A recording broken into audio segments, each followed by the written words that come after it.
Welcome back to your YouTube channel play with science. मैं Rahima ma'am और आप पढ़ रहे हैं फिजिक्स मेरे साथ आपके अपने YouTube channel play with science पर।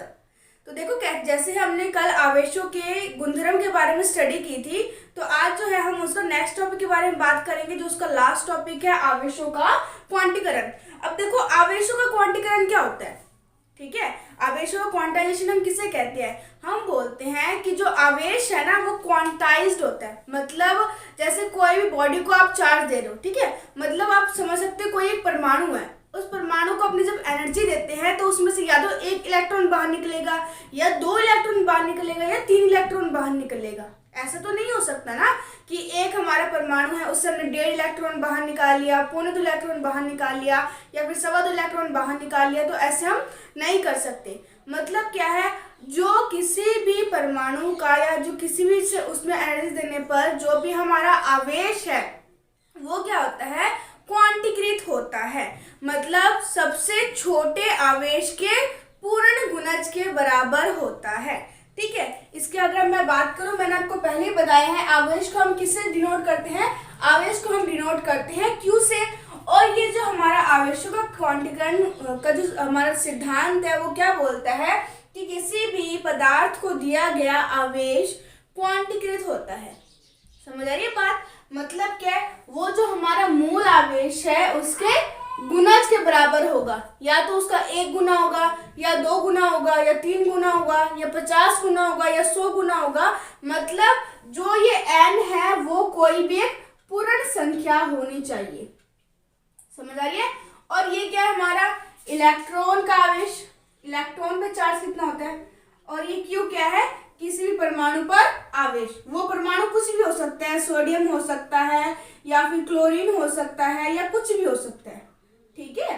अब देखो यहाँ पर हमने बोला कि जो आवेश होता है, पहले इसकी आप लैंग्वेज को सुनो।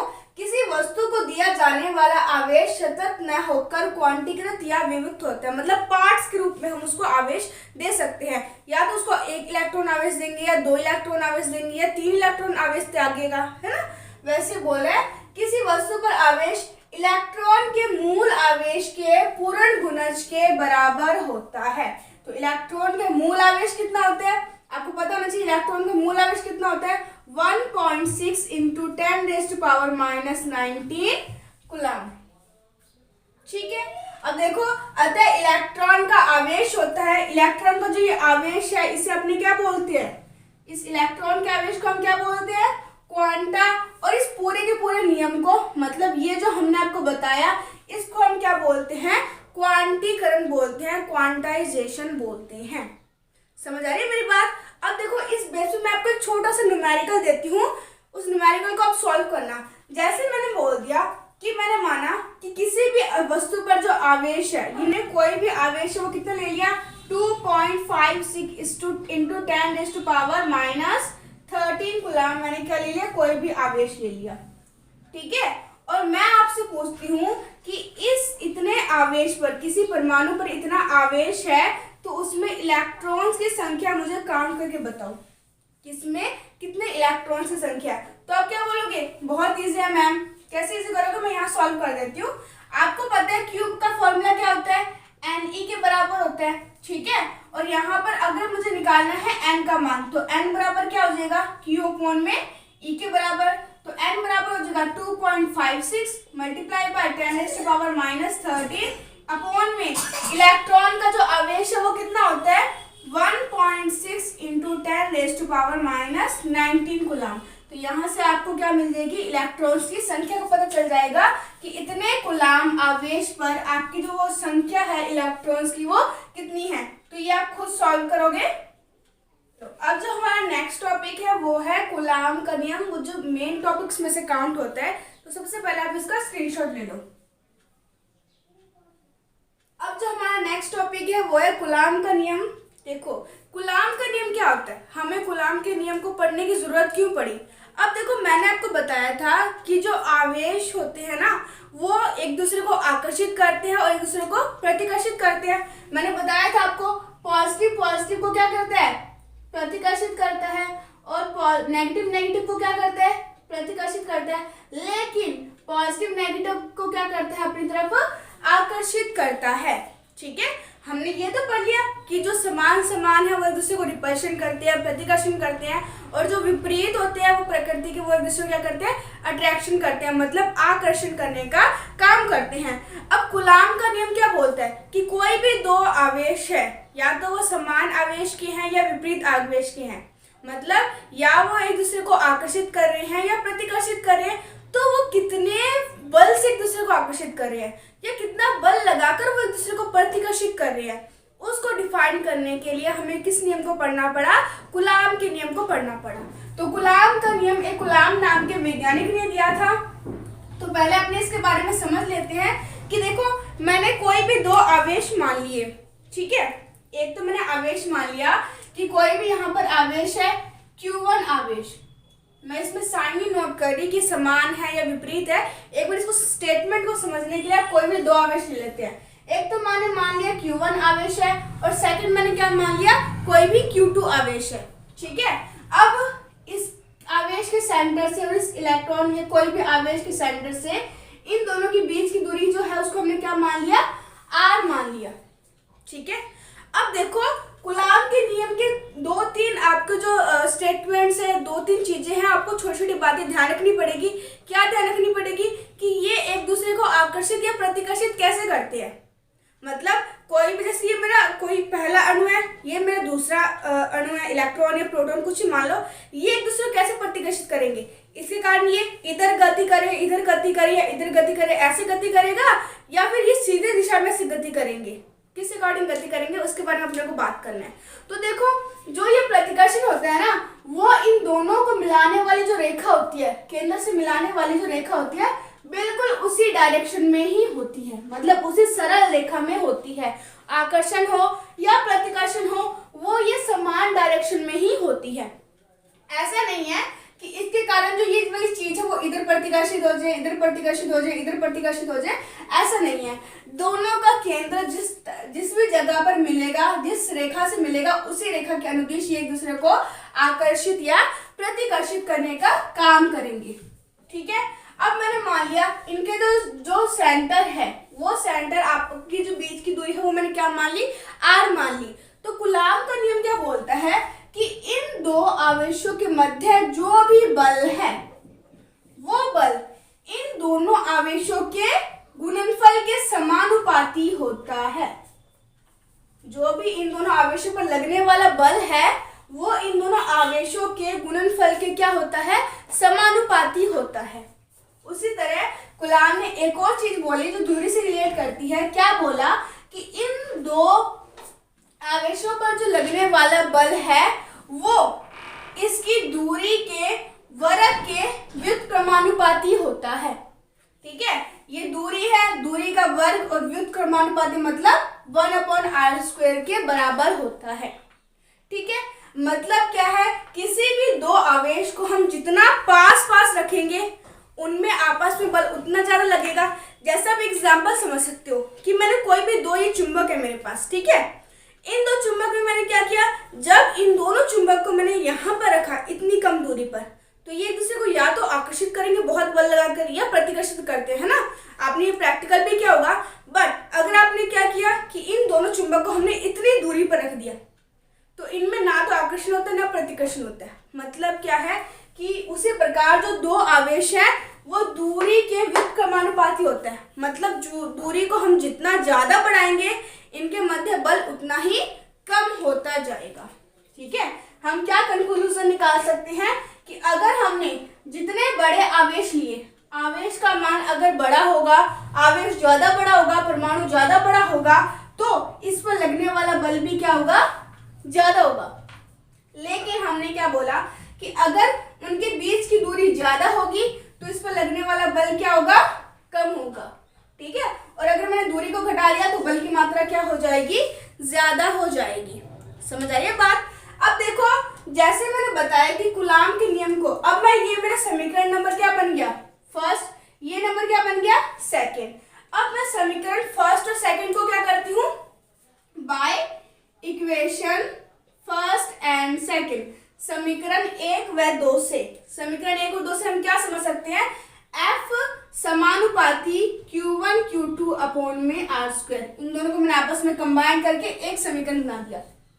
ठीक है, अब देखो हमने समानुपाती का निशान लगाया है, तो समानुपाती का निशान हटाने के लिए हमें कोई ना कोई कांस्टेंट भी लगाना पड़ेगा।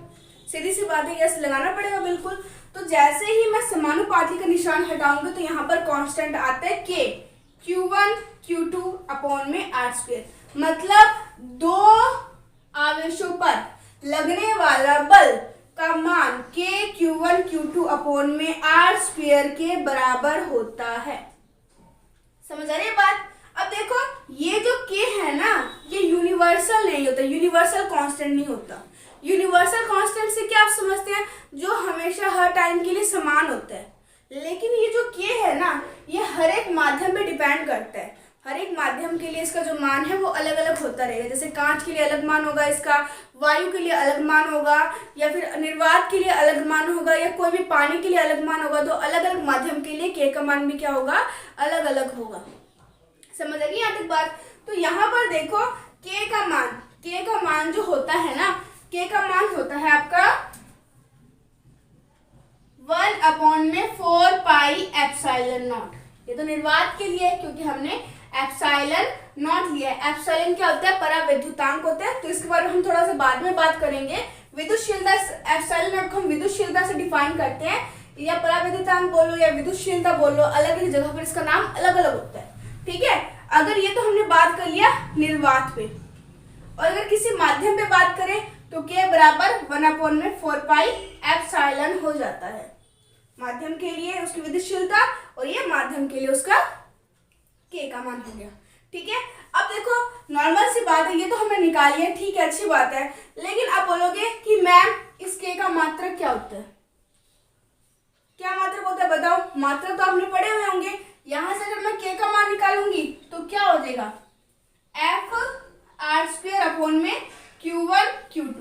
अब इसी मात्रक निकालना, f का मात्रक न्यूटन, k का मात्रक मीटर स्क्वायर अपॉन में Q1 Q2 कुलाम इंटू कुलाम। Q का आवेश का मात्रक क्या होता है? कुलाम होता है ना, तो कुलाम इंटू कुलाम क्या हो जाएगा? कुलाम की स्क्वायर। तो यहाँ पर जो k का मात्रक है वो कितना हो जाएगा? न्यूटन मीटर स्क्वायर अपॉन में कुलाम स्क्वायर। और k का हम नॉर्मली मान क्या लेते हैं? 9 गुणा 10⁹ न्यूटन मीटर स्क्वायर पर कुलाम स्क्वायर।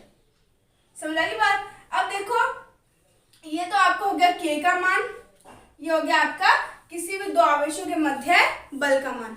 ठीक है, अब इसको फटाफट इसका मैं स्टेटमेंट लिख देती हूँ, और स्टेटमेंट लिखने के बाद आप इसका स्क्रीनशॉट ले लेना। ठीक है, तो देखो कूलाम के नियम का मैंने यहाँ पे स्टेटमेंट लिख दिया पूरा, इसको हम पहले पढ़ लेते हैं। दो आवेशों के मध्य में लगने वाले बल को कूलाम बल के द्वारा प्रदर्शित किया जाता है। कूलाम बल निम्न बिंदुओं पर निर्भर करता है। तो कौन कौन से पॉइंट पर निर्भर करता है? फर्स्ट, दो आवेशों के मध्य लगने वाला कूलाम बल दोनों आवेशों के गुणनफल के क्या होता है? समानुपाती होता है। मैंने बताया था F समानुपाती Q1 इंटू में Q2 होता है। इसको इक्वेशन नंबर फर्स्ट मान लिया। सेकंड, दो आवेशों के मध्य की दूरी अगर r हो तो उनके मध्य जो कूलाम बल होता है वो उस दूरी के वर्ग के व्युत्क्रमानुपाती होता है। मतलब F समानुपाती 1/r²। इसको सेकंड नंबर समीकरण मान ली। अब इक्वेशन फर्स्ट और सेकंड से आप क्या कह सकते हो? उनको मैंने कंबाइन कर दिया। अब मुझे समानुपाती का निशान हटाना है। समानुपाती का निशान हटाना है तो मुझे कांस्टेंट लगाना पड़ेगा। कांस्टेंट क्या होता है? k कांस्टेंट को हम यूज करते हैं, और k का मान जो होता है वो कितना होता है? 9 × 10⁹ मात्रक हमने अभी निकाला था न्यूटन मीटर स्क्वायर पर कूलाम स्क्वायर। अब जल्दी इसका आप स्क्रीनशॉट ले लो। अब ले लिया होगा आपने स्क्रीनशॉट इसका। अब देखो यहाँ पर अब मुझे बात करना है k के बारे में। जो हमने यहाँ पे कांस्टेंट लिया है उस कांस्टेंट के बारे में बात करेंगे। ठीक है, तो देखो हमने बोला k कांस्टेंट है जिसका मान क्या होता है? 9 × 10⁹ न्यूटन मीटर स्क्वायर पर कूलाम स्क्वायर। ये जो मान है ये हर एक वैल्यू के लिए सेम नहीं होता। मतलब क्या है? हवा के लिए इसका मान कुछ और। वैसे अगर अपनी बात करें वायु और निर्वात में हम मान सेम लेके चलते हैं, लेकिन जो अदर मीडियम होते हैं उनके लिए इसका मात्रक क्या होता है? अलग अलग होता है। ठीक है, अब देखो हमने फॉर्मूला पढ़ा F बराबर K Q1 Q2 अपॉन में r²। k का मान क्या होता है? के का मान होता है 1/4πε0। ठीक है, हम यहाँ पे लिख देती हूँ मैं, के का मान क्या होता है 1/4πε0। और ये एप्सिलॉन क्या है, निर्वात की विद्युतशीलता, निर्वात की विद्युतशीलता। ठीक है, अब अगर मैं निर्वात में लगने वाले बल की बात करूं तो F बराबर 1/4πε0 Q1 Q2 R स्क्वायर आ जाएगा। अगर मैं माध्यम के बारे में बात करूं तो माध्यम की विद्युतशीलता को हम किससे शो करते हैं, सिंपल एप्सिलॉन से शो करते हैं, माध्यम की विद्युतशीलता।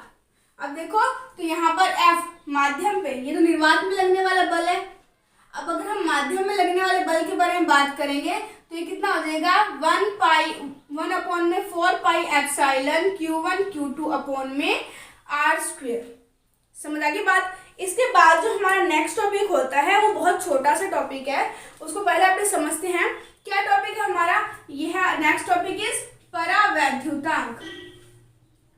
परावैद्युतांक, परावैद्युतांक क्या होता है, परावैद्युतांक को हम किससे डिनोट करते हैं, एप्सिलॉन R से डिनोट करते हैं। ठीक है, अब परावैद्युतांक क्या होता है आपकी, कि किसी भी माध्यम की विद्युतशीलता और निर्वात की विद्युतशीलता का जो अनुपात होता है उसे हम परावैद्युतांक कहते हैं। ये हमारा कहाँ से आया, देखो हम बताते हैं इसको कहाँ से आया। ये हमारा देखो एप्सिलॉन R, अब एप्सिलॉन R को मैं डिनोट करना है तो मैं ये बोल सकती हूँ कि यहाँ पर निर्वात में लगने वाला बल और जो हमारा माध्यम में लगने वाला बल है, अगर मैं उनका आपस में अनुपात करूं तो मुझे क्या मिलेगा, एप्सिलॉन R मिलेगा। तो रख देते हैं, मान पुट कर देते हैं। एप्सिलॉन नॉट इसका मान क्या होता है 1/4πε0 Q1 Q2 R square upon में सेम ही मैंने आवेश दोनों में क्या लगा रखे हैं, सेम लगा रखे हैं। दोनों आवेशों के बीच की दूरी कितनी है, सेम है। तो ये कितना हो जाएगा 1/4πε Q1 Q2 R स्क्वायर। तो Q1 Q2 R स्क्वायर से Q1 Q2 R square cut गया, 4π से 4π कैंसिल आउट हो गया। हमारे पास क्या बचा 1/ε0 इंटू में 1/ε ऊपर जाके उल्टा हो जाएगा ε0 बटे में 1। तो यहाँ पे एप्सिलॉन R का मान कितना आ जाएगा, एप्सिलॉन बटे में ε0। समझा की बात। मतलब आप परावैद्युतांक की यहाँ पर दोनों डेफिनेशन दे सकते हो। कौन कौन सी डेफिनेशन दे सकते हो आप, कि जो परावैद्युतांक होता है वो माध्यम की विद्युतशीलता और निर्वात की विद्युतशीलता के अनुपात के बराबर होता है। या बोल सकते हो कि परावैद्युतांक का मान निर्वात में लगने वाला बल और हमारे माध्यम में लगने वाले बल के अनुपात के बराबर होता है, दोनों में कोई डिफरेंस नहीं है। समझ आ गई बात। तो ये फटाफट इसका स्क्रीनशॉट ले लो। ओके, देन ले लिया होगा आपने स्क्रीनशॉट। अब हम बात करेंगे कूलाम के नियम का सदिश निरूपण। जो सदिश का मतलब होता है कि अब हम उसकी दिशा को उसके साथ में पढ़ेंगे। ठीक है, सदिश का मतलब होता है हम इस नियम के साथ, कूलाम के नियम में हम दिशा को भी अब साथ में लेके चलने वाले हैं। तो देखो मैंने क्या बोल दिया कि कोई भी दो पार्टिकल है, कोई भी दो कण है, वो कौन कौन से, Q1 आवेश है और एक पर Q2 आवेश है। अब इन दोनों के बीच की दूरी जो है वो R है। अब डायरेक्ट सिर्फ R नहीं होगी, क्यों नहीं होगी, अब देखो यहाँ पर जो लगने वाला बल है, अब Q1 की दिशा हमें क्या पता है, इस दिशा में लग रहा है, इस दिशा में लग रहा है, ये दोनों आपस में सेम दिशा में लग रहे हैं। तो हमने मान लिया कि 1 से 2 पर कितना बल लग रहा है, 1 से 2 पर कितना बल लग रहा है। तो यहाँ पर आपने निकाल लिया F12 वेक्टर, मतलब 1 पर 2 के कारण लगने वाला बल। 1 पर किससे कारण बल लगेगा, 2 के कारण। तो 1 पर 2 के कारण लगने वाला बल को हम क्या किससे डिनोट करते हैं, F12 वेक्टर। सेम वही Q2 पर बात करें F21 वेक्टर, मतलब 2 पर 1 के कारण लगने वाला बल, जिसे हम F21 वेक्टर से शो करेंगे।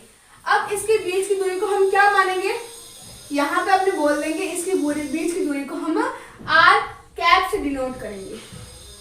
सॉरी फॉर दैट, इसके बीच की दूरी को हमने बोल दिया कि यहाँ पर R1 वेक्टर है और यहाँ पर R2 वेक्टर है, तो इनकी बीच की दूरी R2 vector minus R1 vector के बराबर हो जाएगी।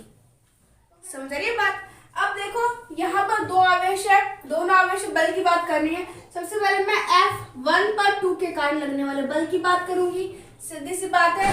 के की कोई दिशा नहीं होती, इसको ऐसे कैसे रख दिया। आवेश की कोई दिशा नहीं होती, वो समान रूप से पड़े हुए हैं। दिशा किसकी, हमारी दूरी की दिशा है।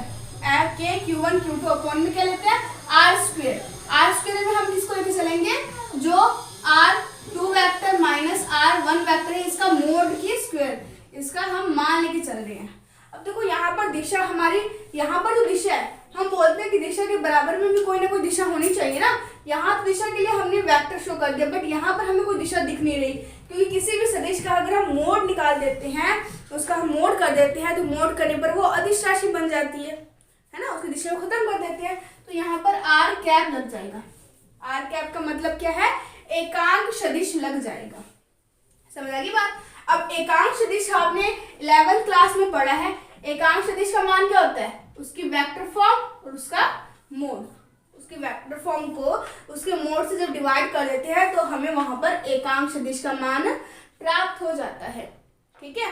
अब यहाँ पे R12 है, तो यहाँ R12 कर देंगे, और यहाँ पर क्या आ जाएगा, R2 माइनस R1 वेक्टर का मापांक। समझ आ रही है बात। तो यहाँ पर मैं कैप का मान पुट कर दूं, कैप का मान पुट करूंगी, F12 vector is equal to के Q1 Q2 अपॉन में, इसको मैं डायरेक्ट R ले लेती हूँ, क्योंकि इसका मापांक है, मापांक तो स्क्वायर कर दी, कोई दिक्कत नहीं है।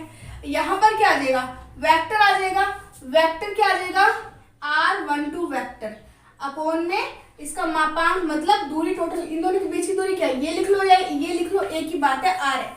अब इसको देखो हम कैसे डिनोट करेंगे, F12 vector is equal to के Q1 Q2 अपॉन में R की क्यूब मल्टीप्लाई में R1 vector minus R2 vector. अब देखो आप बोलोगे मैम यहाँ R2 से मान लेके चल रहे थे, आपने 1 2 क्यों लगा दिया। तो देखो उससे कोई फर्क नहीं पड़ता, क्योंकि कई बुक्स में जो है वो आपको ये बताता है कि जो R12 वेक्टर है वो इसके बराबर होगा, R2 vector minus R1 vector. कई बुक्स बोलती है कि R21 वेक्टर के बराबर होता है R2 vector minus R1 vector. तो इसमें अभी तक कोई भी कंक्लूजन निकला नहीं है, तो इसके लिए आप R21 वेक्टर ना लिख के इसको डायरेक्ट इतना ही लिखा कीजिए कि R1 vector minus R2 vector. Sorry, mode मत लगा देना, मोड लिखा होगा तो ये अदिश राशि बन जाएगी। इसको ब्रैकेट में बंद कर देते हैं। समझ आ रही है बात। ये हमारे किसका मान आ गया, F1 पर 2 के कारण लगने वाला बल। ये तो हमने निकाल लिया, F1 से 1 पर 2 के कारण लगने वाला बल निकाल लिया। अब हमें निकालना है F2 पर 1 के कारण लगने वाला बल कितना होगा। जब आपने इतना बता दिया, तो अब ये बताने में कोई हर्ज नहीं है। क्यों हर्ज नहीं है, क्योंकि हम इसका मात्रा को बस क्या कर देंगे, विपरीत कर देंगे, उल्टा कर देंगे। कैसे करेंगे, वही मात्रक के Q1 Q2 अपॉन में R क्यूब, लेकिन यहाँ पर क्या चेंज हो जाएगा, R1 वेक्टर से R2 वेक्टर माइनस नहीं होगा, अब हम उल्टा कर देंगे, R2 vector minus R1 vector कर देंगे। समझ रही है बात। तो आप इस पोजीशन को अपने माइंड में मत रखना, ठीक है। आप इसको यहाँ पर वेक्टर मत शो करना, सिर्फ इतनी सी फॉर्म में इसको शो कर देना, ये आपका बिल्कुल सही होगा, इसको कोई भी गलत नहीं कर सकता। समझ आ गई बात। तो यहाँ से आपका F12 का वेक्टर का मान निकल गया, और F12 का वेक्टर का मान निकल गया, और 21 वेक्टर का मान निकल गया। ये है कूलाम बल का सदिश निरूपण। अब आपको एक चीज ध्यान रखनी है, क्या ध्यान रखनी है कि कूलाम बल क्या बोलता है कि इस पॉइंट के कारण इस पर लगने वाला बल, मतलब इसके कारण इस पर, मतलब F21 वेक्टर, या फिर इस पॉइंट से इस पर लगने वाला बल मतलब F12 वेक्टर।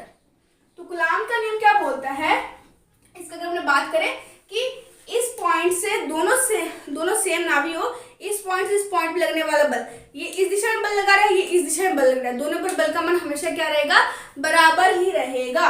मतलब क्या है, F12 वेक्टर इज हमेशा इक्वल्स टू, हमेशा किसके बराबर होगा, F21 वेक्टर के।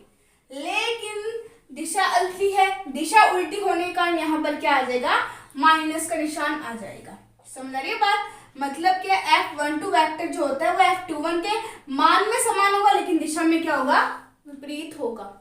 समझ आ गई बात। वैसे ही R12 वेक्टर जो होगा, या R12 कैप ले लो, वो हमेशा माइनस में होगा R21 कैप के या वेक्टर के, एक ही बात है, कोई दिक्कत नहीं है। तो इतना सा नोट करो, फटाफट से स्क्रीनशॉट ले लो।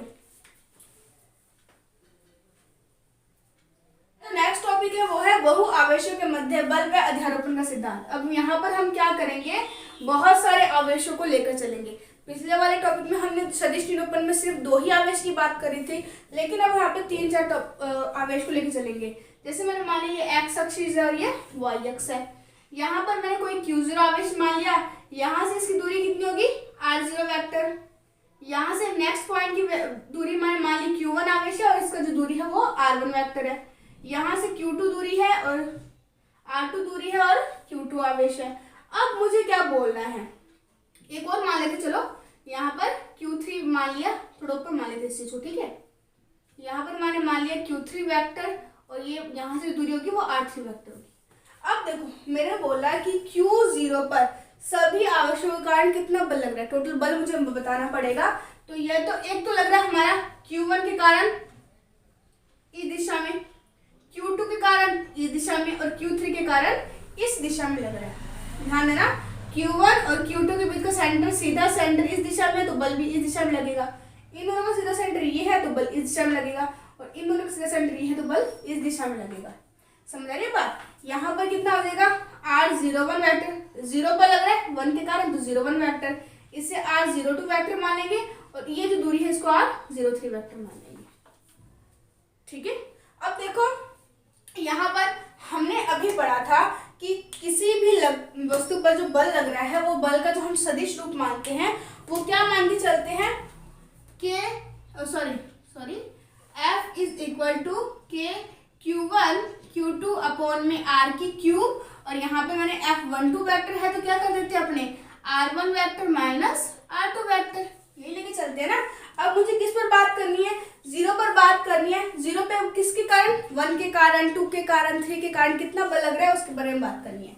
तो पहले अपने बोलते हैं जो बल है मतलब 0 पर फर्स्ट के कारण कूलाम बल, कूलाम बल 0 पर फर्स्ट के कारण तो कितना होगा F01 vector is equal to के Q0 Q1 R क्यूब, यहाँ पर क्या हो जाएगा R1 vector minus R0 vector minus R1 vector हो गया। अब 0 पर 2 के कारण निकाल लेते हैं, 0 पर 2 के कारण निकालेंगे तो कितना हो जाएगा F02 vector is equal to के Q0 Q2 अपॉन में R cube R0 vector minus R2 vector. ठीक है। अब वही सेम चीज 0 पर 3 के कारण, ऐसे आप n बल भी ले सकते हैं, कोई दिक्कत नहीं है। तो F03 vector is equal to के Q0 Q3 R क्यूब, यहाँ पर R0 माइनस R2 वेक्टर आ जाएगा। समझ आ गई बात। अब देखो मुझे निकालना है कि 0 पर कुल बल कितना लग रहा है। ये जो हमारा 0 बैठा है, 0 आवेश है, Q0 आवेश, उस पर जो टोटल बल का मान कितना लग रहा है, Q1 से भी कुछ ना कुछ लग रहा है, Q2 से भी कुछ ना कुछ लग रहा है और Q3 से भी कुछ ना कुछ लग रहा है। तो मैं यहाँ पर टोटल बल का मान निकालूंगी तो कितना हो जाएगा F01 vector plus F02 vector plus F03 vector. ठीक है। इनका हम जोड़ करेंगे तो क्या आएगा F बराबर, अच्छा ये चीज भी नोट करना, 01 वेक्टर का मोड का क्यूब है, ठीक है, 02 वेक्टर का मोड का क्यूब है, क्योंकि सभी से दूरियां भी तो अलग अलग होंगी ना। सेम दूरी तो हम ले ही लेंगे कि भाई तीनों से समान दूरी पर है, अलग अलग दूरी पर है तो हमने दूरी पर अलग अलग कर दी। मोड कर दिया तो मतलब क्या है, अदिश राशि, ये समझ लेना। अब देखो यहाँ पर मैं मान रखूंगी तो कितना आ जाएगा के Q0 Q1 R01 वेक्टर की क्यूब और R0 vector minus R1 vector, ये फर्स्ट के लिए, प्लस सेकंड के लिए के Q0 Q2 अपॉन में R02 वेक्टर का क्यूब, और यहाँ पर आ जाएगा आपका, यहाँ नोट कर देती हूँ R, ये देखना, ये ध्यान रखना, मल्टीप्लाई है उसके आगे, R0 vector minus R2 vector, plus में क्या आ जाएगा के Q0 Q3 अपॉन में R03 वेक्टर की क्यूब इंटू में R0 vector minus R3 vector. भाई जगह थोड़ी कम बची है, इसको मैं ये डायग्राम के थोड़ा सा ऊपर कर देती हूँ मैं इस चीज को, कैलकुलेशन को। ठीक है। अब देखो यहाँ पर मैं परिणामी बल का बात करूँ तो परिणामी बल देखो यहाँ पर देखो सभी में क्या चीज कॉमन आ रही है, आपको एक चीज सभी में कॉमन दिख रही होगी। क्या चीज कॉमन दिख रही है? Q K Q0, मतलब K Q0 सभी में सेम है तो इसको मैंने बाहर निकाल लिया। एप्सिलॉन, एप्सिलॉन मतलब क्या होता है? सभी का योग।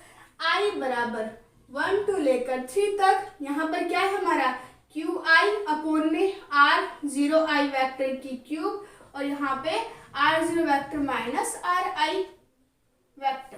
तो ये टोटल हमारे किसी भी एक आवेश पर लगने वाले परिणामी बल का क्या हो जाएगा? फॉर्मूला हो जाएगा। देखो सही में KQ0 सेम आने का उसको मैंने बाहर निकाल दिया। यहाँ पर क्या आ गया? 3R1 to 3। अगर कितने मर्जी आवेश है, अगर 3 आवेश है तो 3 तक आ जाएगा, n आवेश है तो ये n तक आ जाएगा। QI जो हमारे यहाँ पे Q1 Q2 Q3 है, ये हमने QI से नोट कर दिया।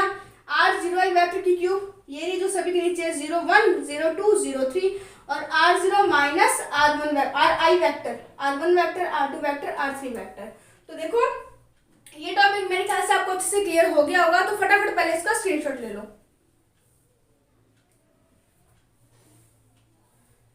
ले लिया होगा आपने अब तक स्क्रीनशॉट। तो ये जो हमारा कूलाम का नियम है वो टॉपिक अब कंप्लीट हो चुका है। तो आप मुझे बताइएगा आपको ये टॉपिक कैसे समझ आया। अगर अच्छा समझ में आया तो वीडियो को ज़रूर लाइक कीजिएगा और अपने फ्रेंड्स के साथ शेयर भी कीजिएगा ताकि ऐसे अच्छी अच्छी वीडियोस आपको मिलती रहे। और एक बात ज़रूर सुनिए आप कि आप वीडियो को कंप्लीट देखा कीजिए, उसको स्किप मत कीजिए कि ऐसा नहीं है 2 मिनट देखा डायरेक्ट 5 मिनट तक स्किप कर दिया। स्किप मत कीजिए, उससे आप ही का लॉस होता है। ठीक है, जो आपकी छोटी छोटी इन्फॉर्मेशन होती है ना, छोटी छोटी बेसिक्स बातें वो आपकी रह जाती है। वीडियो को बिल्कुल भी स्किप मत कीजिए, उसको कंप्लीट देखिए, पूरा देखिए ताकि आपको जो एक एक छोटी छोटी बात बताई जाती है वो सब आपको अच्छे से समझ आ जाए। ठीक है, इसी तरीके से आप हंसते रहिए, मुस्कुराते रहिए और पढ़ते रहिए फिजिक्स मेरे साथ। All the best, take care, bye bye.